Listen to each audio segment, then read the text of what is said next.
शादी से पहले कुंडली मिलाना परंपरा का हिस्सा है। कुछ लोग इसे हिंदू संस्कार का अभिन्न अंग मानते हैं, तो आधुनिक विचारों से प्रभावित एक बड़ा वर्ग इसे समय की बर्बादी और अंधविश्वास बताकर खारिज करता या ज्यादा महत्व नहीं देता है। इस विरोधाभास के चलते समाज में आस्था बनाम तर्क की बहस चलती रहती है। इसी बीच देश के प्रतिष्ठित यूनिवर्सिटी बनारस हिंदू विश्वविद्यालय के ज्योतिष विभाग ने इस विषय पर एक महत्वपूर्ण शोध किया है। इस रिसर्च में दावा किया गया है कि कुंडली मिलाने के बाद विवाह करने वाले दंपति अधिक सुखी और स्थिर वैवाहिक जीवन जीते हैं। कुंडली न मिलाई तो इसका अंजाम पार्टनर का कातिल भी बना सकता है।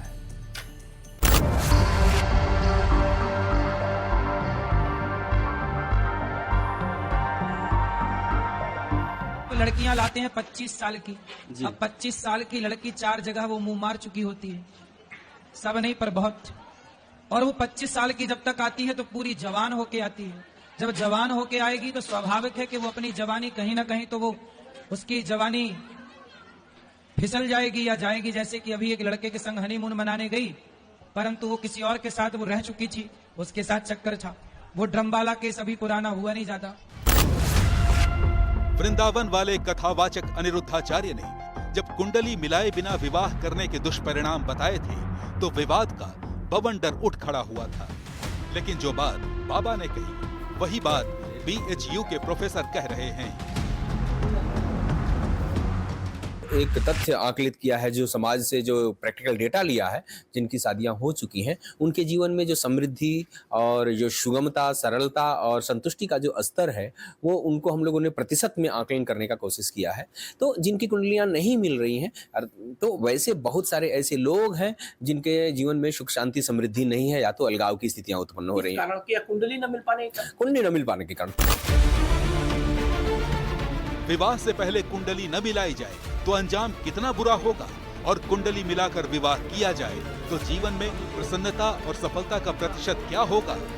बनारस हिंदू विश्वविद्यालय के ज्योतिष विभाग के प्रोफेसर इसके बारे में भी बता रहे हैं।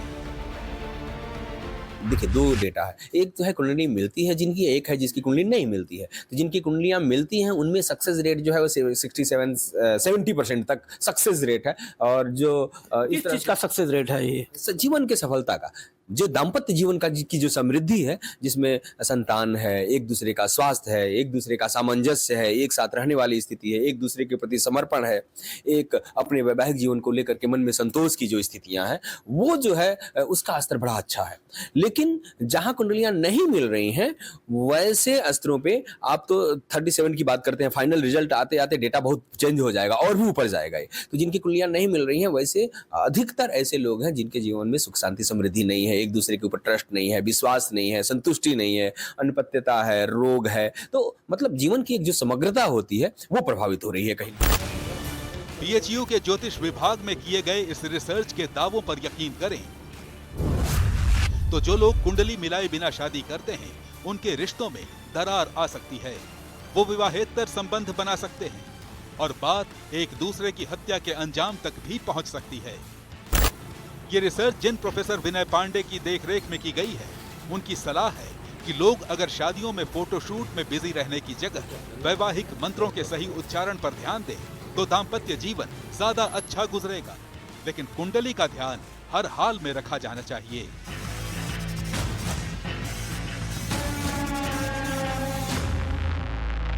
जो ग्रह स्थितियां होती हैं वो मनुष्य की प्रकृति और प्रवृत्ति को द्योतित करती हैं, उसके समग्र जीवन के लक्षणों को द्योतित करती हैं। तो अगर हम जन्मकालिक स्थितियों को आधार बना करके और एक दूसरे को, क्योंकि कोई व्यक्ति बहुत अच्छा हो सकता है लेकिन वो हमारे लिए अच्छा हो, ये ज़्यादा महत्वपूर्ण है। तो अच्छाई के साथ साथ वो अपनी पत्नी के लिए और पत्नी जो है वो पति के लिए अच्छा हो, इसके मिलापक का विचार अष्टकूट और ग्रह मिलापक के अंतर्गत किया जाता है। तो निश्चित ही यह जीवन का एक बहुत बड़ा तथ्य है। और अगर हम लोग जीवन में कुंडली मिलापक के द्वारा विवाह के तरफ आगे बढ़ते हैं तो जीवन में सुख शांति समृद्धि और समरसता का स्तर जो होगा वो सामान्य की अपेक्षा बहुत अच्छा होगा। बनारस हिंदू विश्वविद्यालय के इस रिसर्च में जो दावे किए गए हैं वो कितने सही हैं और कितने गलत, इसे माना जाए या न माना जाए, ये फैसला हम आपके ऊपर छोड़ते हैं। हालांकि इतना जरूर है कि इस शोध ने बहस के लिए एक खिड़की जरूर खोल दी है।